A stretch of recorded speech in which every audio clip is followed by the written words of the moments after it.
Hello everyone, स्वागत है आप सभी का हमारे यूट्यूब चैनल हिंदी हब पे।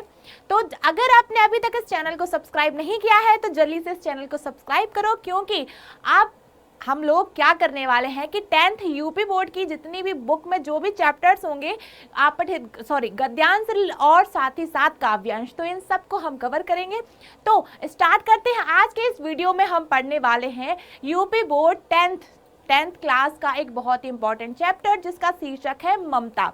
तो याद रखना दोस्तों कि इस वीडियो को आपको पूरा देखना है, मतलब आपको शुरू से लेकर अंत तक पूरा वीडियो देखना है, तभी आप इस पूरे पार्ट को, इस चैप्टर को बहुत अच्छे से समझ पाएंगे। और अगर आपने वीडियो पूरा देख लिया तो आपको इस रिलेटेड फिर क्वेश्चन आंसर से याद करने की जरूरत नहीं होगी। चलिए तो जल्दी से वीडियो स्टार्ट करते हैं।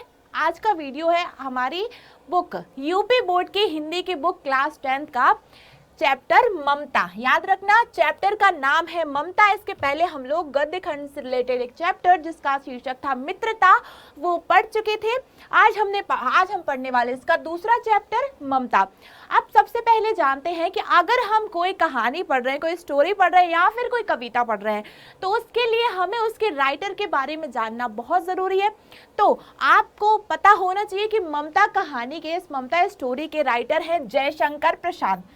अब आती है बारी भाई जयशंकर प्रसाद का जीवन परिचय। तो इसी चैनल पे आपको जयशंकर प्रसाद का जीवन परिचय भी मिल जाएगा।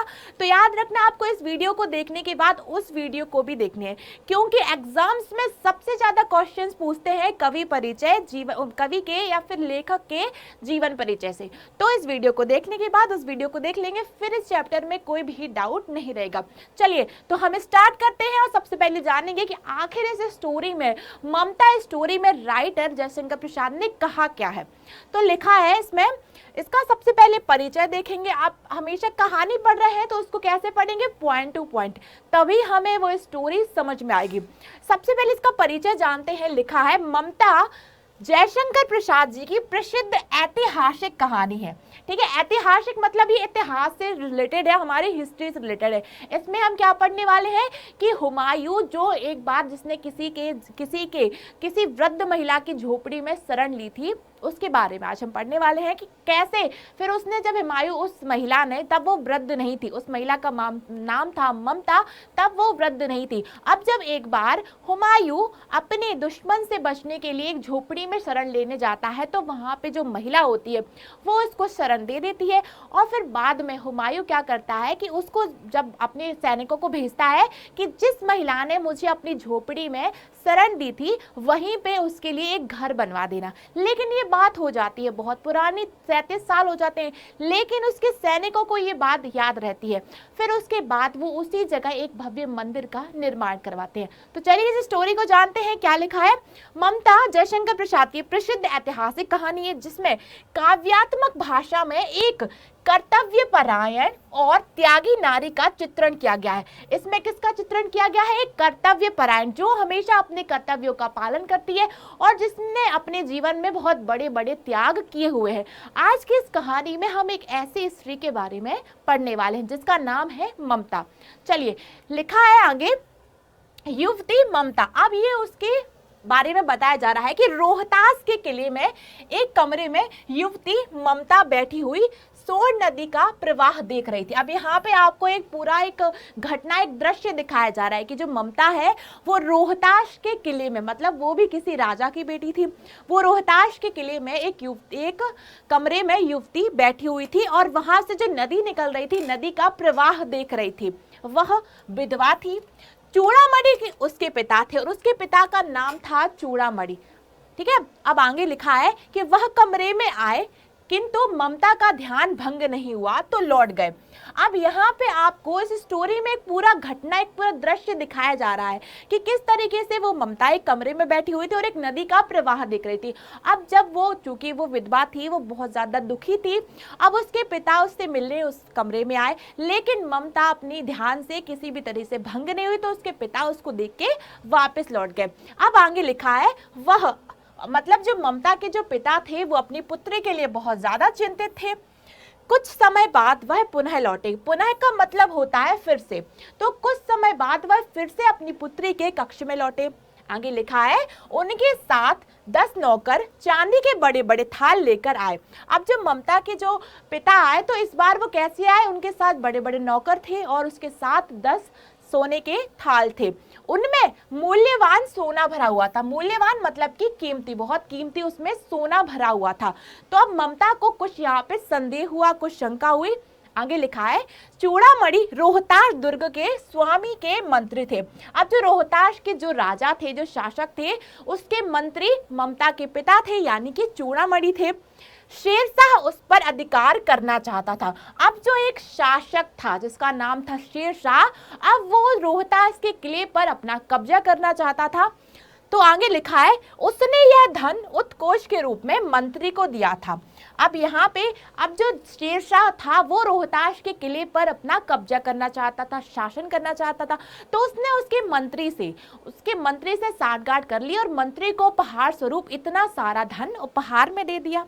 आगे लिखा है ममता ने पिता से उसे लौटा देने को कहा। अब जो ममता थी, जब उसको इस पूरे घटनाक्रम के बारे में पता चला कि मेरे पिता ने इस राजा के साथ और इस किले के साथ विश्वासघात किया है, तो उसने अपने पिता को समझाया कि ये शेरशाह के द्वारा दिया गया धन आप वापस से उन्हें लौटा दें। आगे लिखा है ममता ने पिता से कहा कि वो धन वापस लौटा दे। उसने कहा वे ब्राह्मण हैं, उनको इतने धन की जरूरत नहीं है। और ममता अपने पिता से कहती है कि हम ब्राह्मण हैं और हमारे लिए ये धन किसी काम का नहीं, अर्थात हमें इस धन की आवश्यकता नहीं है। चलिए जानते हैं अब आगे क्या हुआ। फिर लिखा है दुर्ग का त्याग। अब किस तरीके से जब वो शेरशाह उस दुर्ग पर कब्जा कर लेता है, तो जो ममता नामक जो स्त्री है वो उस दुर्ग को, उस किले को छोड़ देती है। याद रखना दुर्ग यहाँ पर मतलब यहाँ पे किले से। दूसरे दिन, अब बात हो रही है दूसरे दिन, डोलियों की कतारें किले के द्वार से अंदर आ रही थी। अब क्या हुआ, ममता के पिता ने वो सारा धन वापस कर दिया, तो इससे शेरशाह को बहुत ज्यादा क्रोध आ गया। फिर उसने एक योजना बनाई उस किले पे कब्जा करने की, उस किले पे आक्रमण करने की। तो उसने को बहुत सारे डोलियों में अपने सैनिक भर के भेज दिए। तो वहां पे जो चूड़ामणि थे उन्होंने उस डोलियों को पकड़ लिया, तो शेरशाह ने उनकी हत्या कर दी। आगे लिखा है दूसरे दिन डोलियों की कतारें किले के द्वार से अंदर आ रही थी। चूड़ामणि जो कि ममता के पिता थे, साथ ही साथ उस किले के मंत्री थे, तो चूड़ामणि ने उनका पर्दा खुलवाना चाहा। साथ चल रहे पठान सैनिक तैयार नहीं थे। अब सैनिकों को तो पता था कि इस डोलियों में महिलाएं तो नहीं है, इस डोलियों में हमारे तो सैनिक ही थे, तो वो चूड़ामणि की बात को सुनने के लिए तैयार ही नहीं थे। आगे लिखा है बात बढ़ी तो उन्होंने मंत्री चूड़ामणि की हत्या कर दी। यानी कि अब यहाँ पे बताया गया है कि किस तरीके से ममता के जो पिता थे उनकी हत्या हो गई। अब उनके अलावा ममता का कोई था ही नहीं, क्योंकि वो तो एक विधवा थी, उसकी जीवन का एक आखिरी सहारा उसके पिता ही थे। अब जब उसके पिता ही नहीं बचे तो वो एक जंगल में जाके रहने लगी। यहाँ पे आगे लिखा है डोलियों में छिपे सैनिक बाहर निकले। अब जो डोलियों में जो शेरशाह के जो सैनिक छुपे थे, अब वो बाहर निकले और उन्होंने फिर युद्ध किया और पूरे किले पे अपना कब्जा कर लिया। आगे लिखा है उन्होंने दुर्ग मतलब कि किले पर अपना अधिकार कर लिया, कब्जा कर लिया। किला शेरशाह के अधिकार में जा चुका था। अब जो किला था, जो दुर्ग था, अब वो किसके पास था, अब वो शेरशाह के अधिकार में चला गया।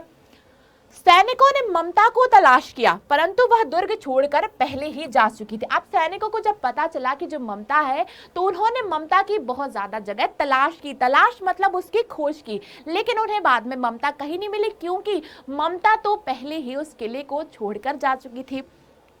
आगे लिखा है ममता की झोपड़ी। अब वो कहीं और जाके एक झोपड़ी में रहने लगी। ममता की झोपड़ी काशी में एक बिहार का खंडहर था, ठीक है, एक खंडहर में अब उसकी झोपड़ी बन गई। उसी झोपड़ी में एक दिन राजा हुमायूं आए उससे शरण मांगने। आगे लिखा है उसमें ममता ने झोपड़ी बना ली थी। वह अपनी झोपड़ी में बैठी धार्मिक पाठ कर रही थी। अब यहाँ पे फिर से एक घटना, एक दृश्य का वर्णन किया जा रहा है कि एक दिन वो बैठी अपनी झोपड़ी में पाठ कर रही थी, मतलब कि भगवान का नाम ले रही थी। दीपक के मंद प्रकाश में, मंद का मतलब होता है धीमा, तो दीपक का मतलब जब दिए का जो थोड़ा थोड़ा धीमा प्रकाश जल रहा था, तो दीपक के मंद प्रकाश में उसने, ममता ने झोपड़ी के एक द्वार पर एक अत्यंत हताश हताश और थके मांदे व्यक्ति को देखा। अत्यंत हताश मतलब कि निराशा से भरपूर। अब यहाँ पे बात हो रही है हुमायूं की। हुमायूं कौन थे? सबको पता है, अकबर के पिता थे, और वो किस तरह से शेरशाह से पराजित हो गए थे और फिर वो अपनी शरण लेने के लिए ममता के पास गए। आगे लिखा है कि दीपक के मंद प्रकाश में उसने झोपड़ी के द्वार पर दरवाजे पर एक अत्यंत हताश और निराश व्यक्ति को देखा। वह उठकर दरवाजा बंद करना चाहती क्योंकि उसको पता था कि यहाँ पे अब सारे जो लोग हैं सारे शेरशाह के भी लोग हैं, तो वो उसने जल्दी से उठकर दरवाजा बंद करने की कोशिश की, लेकिन परंतु उस व्यक्ति ने उससे आश्रय की याचना की। याचना मतलब होता है विनती करना, निवेदन करना, इंग्लिश में जिसे हम कहेंगे रिक्वेस्ट करना। अब जो वहां पे जो शरणार्थी आया था, जो व्यक्ति आया था, अब वो ममता से निवेदन करता है कि मुझे एक रात के लिए अपनी झोपड़ी में पनाह दे दीजिए, मतलब अपनी झोपड़ी में मुझे थोड़ा सा आश्रय दे दीजिए। फिर आगे लिखा है परिचय पूछने पर उसने बताया कि वह मुगल हुमायूं था। अब जब उसने बताया कि जब ममता ने पूछा कि भाई आप कौन है, मैं कैसे आपको अपनी झोपड़ी में शरण दे दूं, तो वो बताता है कि मैं हुमायूं हूं, मतलब वो एक मुगल शासक था जिसका नाम था हुमायूं। शेरशाह से चौसा युद्ध में हार कर रास्ता भटक गया था।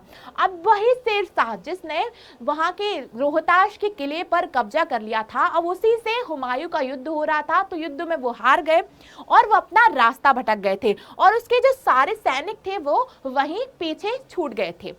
अब आगे लिखा है कि किस तरह से ममता का भय और शंका, अब ममता के मन में भय मतलब डर उत्पन्न हुआ और वो संदेह की स्थिति में आ गई। आगे लिखा है कि ममता को भय लगा, मतलब कि ममता को डर लगा। वह विधर्मी था, वह विधर्मी मतलब कि दूसरे धर्म का था। जैसे शेरशाह था वैसे ही कौन था? हुमायूं था, वो भी दूसरे धर्म का था। तो अब ममता को यहाँ पे फिक्र होने लगी, वो उसे भय सताने लगा। लिखा है शेरशाह ने बलपूर्वक उसके पिता की हत्या कर रोहतास दुर्ग पर अधिकार कर लिया था, वह भी ऐसा ही कर सकता है। अब उसको लगा कि ये तो विधर्मी मतलब कि दूसरे धर्म का है, तो जिस तरीके से शेरशाह ने मेरे पिता के साथ विश्वासघात किया, उन्होंने मेरे पिता की हत्या करके इस दुर्ग पर, इस किले पर कब्जा कर लिया, कहीं ऐसा ना हो ये जो हुमायूं आया है ये भी ऐसा कुछ करे। लेकिन हुआ उसके बिल्कुल विपरीत। लिखा है उसने आश्रय देने से मना कर दिया। अब जो हुमायूं आया था तो ममता ने उसे आश्रय मतलब कि सहारा देने से साफ साफ मना कर दिया। छल की शंका से व्यथित हुमायूं जाने लगा तो ममता को अपना अतिथि सत्कार का धर्म याद आ गया। अब जब ममता ने हुमायूं को अपने यहाँ शरण देने से मना कर दिया तो हुमायूं निराश होकर वापस जाने लगा।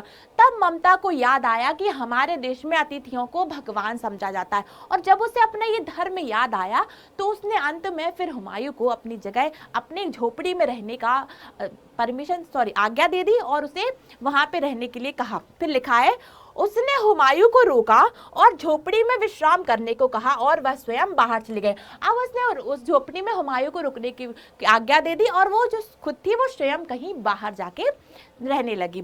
फिर आगे लिखा है खंडहर में छिपी ममता। अब आगे बताया गया है उसी ममता के बारे में जो कहाँ थी, खंडहर में छिपी हुई थी। सवेरा हुआ, अब सुबह हुई। खंडहर में छिपी ममता ने एक दरार से देखा कि वहां अनेक सैनिक घूम रहे थे। अब जो ममता थी उसने एक दरार से देखा कि वहां पर बहुत सारे सैनिक घूम रहे हैं, और ये सैनिक किसके थे? ये सैनिक थे सारे हुमायूं के। आगे लिखा है कि ये सारे सैनिक थे शेरशाह के। अब जब ममता को पता था कि ये जो जितने भी सैनिक आए हैं ये हुमायूं को ढूंढते हुए आए हैं, और ये सैनिक किसके थे? ये सैनिक थे शेरशाह के, तो वो जरूर ही ममता से हुमायूं के बारे में पूछते। लेकिन ममता ने उन्हें हुमायूं के बारे में कुछ भी नहीं बताया। जानते हैं ऐसा क्यों किया? आगे लिखा है कि वे किसी को तलाश रहे थे, मतलब कि ढूंढ रहे थे। वह भयभीत होकर छिपने के लिए मृगदाब में चली गई। मुगल हुमायूं झोपड़ी से बाहर आया। उसने एक सैनिक से ममता को तलाश करने के लिए कहा। अब यहाँ पे एक बात बताई गई कि वो जो सैनिक थे वो शेरशाह के नहीं थे। ममता को लग रहा था कि वो सैनिक शेरशाह के हैं, लेकिन वो सैनिक तो हुमायूं के थे और हुमायूं को तलाश यानी कि अपने राजा को तलाश करने के लिए वहां आए हुए थे। फिर आगे लिखा है उसने एक सैनिक से ममता को ढूंढने के लिए कहा। बाद में घोड़े पर सवार होते उसने कहा, मिर्जा मैं उस स्त्री को कुछ दे ना सका। अब जो हुमायूं है वो अपने सैनिक से कहता है कि मिर्जा मैं उस स्त्री को जिसने मुझे शरण दी, अपनी झोपड़ी में मुझे एक रात रुकने के लिए सहारा दिया, मैं उस स्त्री के लिए कुछ भी कर नहीं पाया। फिर वो कहता है कि उसने मुझे आश्रय दिया, तुम यह स्थान याद रखना, उसका घर बनवा देना। इसके बाद वे सब वहां से चले गए। और जो हुमायूं था वो तो एक बहुत बड़ा शासक था, तो वो अपने सेनापति से कहता है कि उस स्त्री ने मुझे एक रात अपने घर में शरण दी, लेकिन मैं उसके लिए कुछ नहीं कर पाया, लेकिन तुम मेरा वचन पूरा करना कि इस जगह, इस झोपड़ी की जगह पे एक आलीशान घर बनवा देना। और वहां से इतना कह के हुमायूं और सारे सैनिक चले गए। अब हुआ क्या, अब वो जो सारे सैनिक थे वो तो वहां से चले गए, लेकिन उनके सेनापति को आज भी अपने शासक यानी कि हुमायूं द्वारा कही गई बात आज भी याद थी। आगे लिखा है कि इतने सालों बाद अब जो ममता थी वो वृद्ध हो गई थी। वृद्ध मतलब कि वो अब बूढ़ी हो गई थी। ममता अब बूढ़ी हो गई थी, वह 70 साल की थी। सर्दी के दिन थे और अब वो अपनी अंतिम अवस्था में थी। खांसी आती तो अब उसका पूरा शरीर हिल उठता, जैसे वृद्ध बूढ़े लोगों के साथ होता वैसे ये सब चीजें ममता के साथ हो रही थी। गांव की स्त्रियां ममता की सेवा में लग रही थी। अब जो ममता थी वो कैसी थी, वो भी सबकी सेवा करती, सबके बुरे वक्त में सबको सहारा देती। अब जब ममता की खुद उसका वृद्धावस्था आई तो वहां के आसपास की जितनी भी गाँव की महिलाएं थी, स्त्रियां थी, वो सब ममता का ख्याल रखने आ गई, उसकी सेवा करने आ गई। लिखा है ममता जीवन भर सबके सुख दुख की साथ ही रही। जो ममता थी वो भी जीवन भर, अपने पूरे जीवन उसने सबकी सेवा की। प्यास लगने पर एक स्त्री ने उसे पानी पिलाया। अब जो ममता थी उसका अंतिम समय आ गया, ठीक है। अब आगे बताया गया है अश्वरोही का आना, मतलब वहां पे बहुत सारे सैनिक आ गए। तभी वहां एक घुड़सवार आया। अब जब ममता अपनी अंतिम दिनों में अंतिम सांसें ले रही थी, अब तब वहां पर एक घुड़सवार आया। वो कौन था, वो हुमायूं के सेनापति ने ही उस घुड़सवार को वहां पर भेजा था। उसे याद था अपने शासक का दिया हुआ वचन कि यहाँ पे इस जगह में आप तुम्हें एक घर बनवाना है, तो उसके लिए उसने एक सैनिक को भेजा। लिखा है वह कह रहा था मिर्जा ने जो चित्र दिया वह तो इसी स्थान का है। अब उसे याद आया कि मिर्जा यानी कि हुमायूं का जो सेनापति था मिर्जा, तो मिर्जा ने जो चित्र दिया वो तो इसी जगह का है। लेकिन अब तो 47 साल हो गए। अब तो कितने साल हो गए हुमायूं को वहां से गए हुए और ये सब बातों को हुए, अब 47 साल हो गए। तो उसके दिमाग में आया कि यहाँ जो महिला रहती थी, जो स्त्री रहती थी, अब हो सकता है वो अब ना हो, अगर होगी भी तो बहुत बूढ़ी हो गई होगी। वह स्त्री बूढ़ी होकर अब मर गई होगी। अब किससे पूछूं कि मुगल सम्राट हुमायूं ने किस झोपड़ी में विश्राम किया। अब वो जो सैनिक था वो परेशान, क्या वो किससे पूछे कि हुमायूं ने यहाँ पे कहाँ पे किस झोपड़ी में स्थान दिया, क्योंकि हुमायूं ने तो वचन दिया था और शासक और राजा तो अपने वचन के पक्के होते हैं कि भाई मुझे जिस महिला ने शरण दी, आश्रय दिया, मुझे उस झोपड़ी, उस महिला के लिए घर बनवाना है। भले ये काम उसके सैनिकों ने बहुत देर बाद की, लेकिन ये काम उन्होंने किया जरूर। फिर आगे लिखा है ममता ने सुना तो उसको बुलवाया। जब ममता को पता चला कि वहां पे हुमायूं के सैनिक आए हुए हैं तो उसने उनको बुलवाया। उसने उसे बताया, पर वही नहीं जानती थी कि वह साधारण मुगल था या सम्राट। अब जो ममता थी उसको तो नहीं पता था कि जो हुमायूं था वह कोई सम्राट था या कोई साधारण एक मुगल था। उसने तो वो तो सबको एक समान मानती थी। उसने एक आश्रय ग्रही को, जिसको सहारा चाहिए था, सिर्फ उसको सहारा दिया था। उसके मन में कोई भी लोभ लालच नहीं था। उसे तो पता भी नहीं था कि वो व्यक्ति एक महान सम्राट है। आगे लिखा है उसने यहाँ पर ही, अब वो ममता उस सैनिकों को बता देती है कि उसने यानी कि मुगल हुमायूं ने यहीं पर रात बिताई थी। अब वह यह संसार छोड़कर जा रही है, तुम यहाँ मकान बनाओ या महल। अब वो ममता बता देती है कि अब तो मैं इस संसार से जा रही हूँ, अब तुम चाहो तो यहाँ पे मकान बनवाओ या महल, अब मेरे तो किसी काम का नहीं। इतना कहते ही ममता के प्राण पखेरु हो गए और इतना ये सब बातें कहते ही ममता की मृत्यु हो गई। ठीक है, अब आगे जानते हैं क्या हुआ।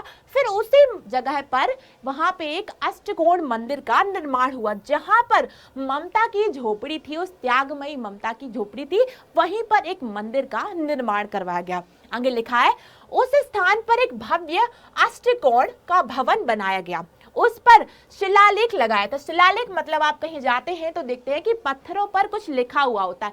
शिलालेख ये दो शब्दों से मिलकर बना है, शिल धन आलेख। शिल मतलब पत्थर, आलेख मतलब लिखना। तो शिलालेख पर लिखा हुआ था इस स्थान पर मुगल सम्राट हुमायूं ने विश्राम किया था।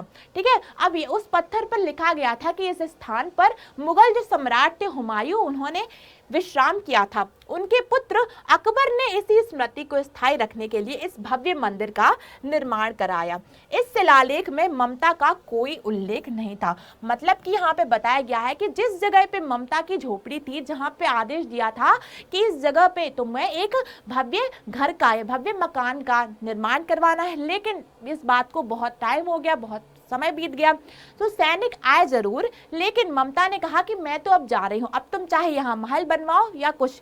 तो उसी स्थान पर मुगल सम्राट के जो पुत्र थे, हुमायूं का जो पुत्र था अकबर, तो उसने एक भव्य मंदिर का निर्माण करवाया और वहां पे पत्थरों पर साफ साफ लिखा कि इसी जगह पर सम्राट हुमायूं ने विश्राम किया था और उस पत्थर पर ममता के बारे में कोई भी उल्लेख नहीं किया था।